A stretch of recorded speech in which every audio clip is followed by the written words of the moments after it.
Alright, stepped over to my buddy's house because I needed to sandblast and my compressor wasn't working right.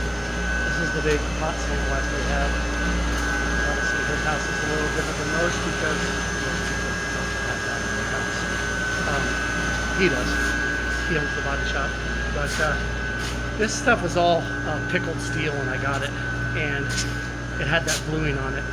So before I can epoxy coat it, I need to get that off. I tried sandblasting, it was taking too long. So what I've done is I sprayed it all with a mixture of muriatic acid, let it soak for about 10 minutes, rinsed it down with water, which technically you usually like that. And then we've got this badass Eastwood grinder. This is about a 30 or 60 grit wheel on this thing. And I just run it across, and I want to show you what it does here. So you can see the bluing that was on there before. Primer and stuff's just not going to stick to that. So I run the Eastwood grinder across it. That's about 3 or 4 inches across, and worked out great. So I end up having to cut the floor into 3 sections, just like Wanderlodge did. There was no way to fit it in.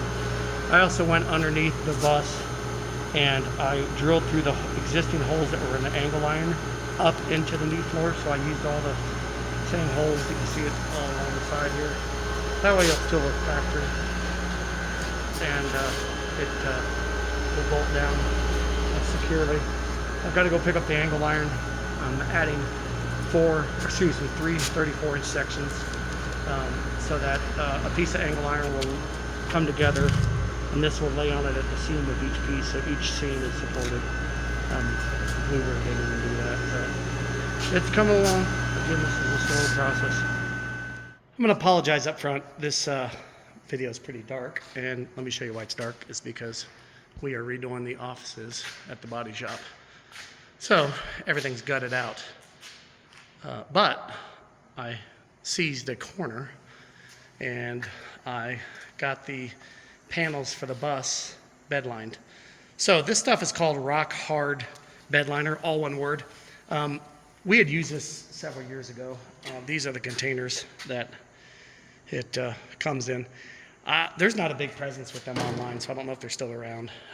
This is the gun. It's made by a company called Spray Easy. If you look online, that's what it is too. This stuff is super easy to use. You want to take these containers, you want to heat them up to 80 to 100 degrees. You're going to pop that red cap off right there.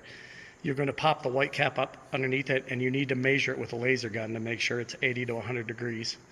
Once you've got that done, you put it in the sprayer, and there's a tip that goes on the end of the sprayer. I don't know if I've got one over here or not, but it hooks to this hose. There it is, it's still on there. That tip hooks to the hose and then screws in right there to the top of the spray gun. And you need 100 psi, 50 psi at the nozzle. So there's an adjuster there. And I've sprayed them both sides. This stuff hardens up really quickly. It's already hard. I'm gonna let it sit here.